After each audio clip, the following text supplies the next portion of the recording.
Bonjour, bienvenue sur Mon Financier pour faire un point rapide à la mi-séance. Alors après une ouverture autour de l'équilibre en Europe, eh bien les marchés ont rapidement basculé dans le rouge avec la publication de PMI européens inférieurs aux attentes et puis qui en plus s'inscrivent en baisse, ce qui vient confirmer eh bien le ralentissement de la croissance dans l'union monétaire. Alors que Wall Street restera porte close aujourd'hui pour le Labor Day, eh bien l'hésitation est de mise sur les marchés européens avant une semaine économique chargée. Les investisseurs devraient rester prudents, notamment avant la réunion de la Banque Centrale Européenne. Ça sera jeudi prochain. On attend bien qu'elle réagisse justement aux derniers indicateurs économiques qui ont été publiés sur la zone euro et qui ont confirmer la faiblesse de l'inflation et la panne de croissance dans l'Union.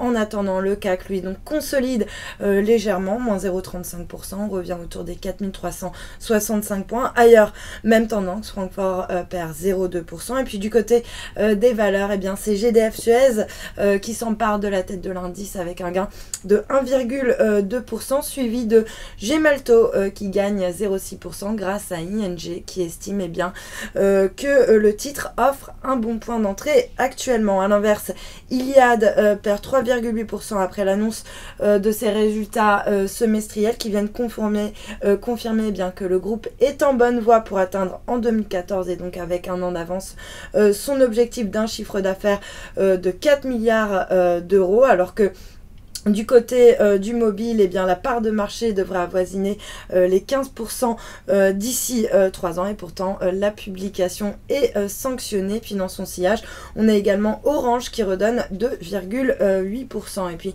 sur le SBF 120, Havas de son côté reste bien orienté après la publication de résultats semestriels jugés de bonne facture. On a également Barclays qui, après avoir pris connaissance des résultats, a relevé sa recommandation à surpondérer avec un objectif de cours qui passe à 7 €. Mais c'est CGG qui s'empare de la tête du SRD ce midi avec un gain de pratiquement 4%. À l'inverse, Renault dégringole de 2,8% alors que ses ventes ont chuté de 10,3% au mois d'août en France. Sur le marché des changes, l'euro lui reste à peu près stable par rapport au dollar. On est autour des 1,3138. Il grappille 0,2% par rapport au yen, plus très loin désormais du seuil des 137 yens. Et puis le billet vert qui grappille de son côté 0,24% face à la devise japonaise. On est autour du seuil des 104,25 yens. Voilà pour la mi-séance. Restez avec nous. Très bonne journée.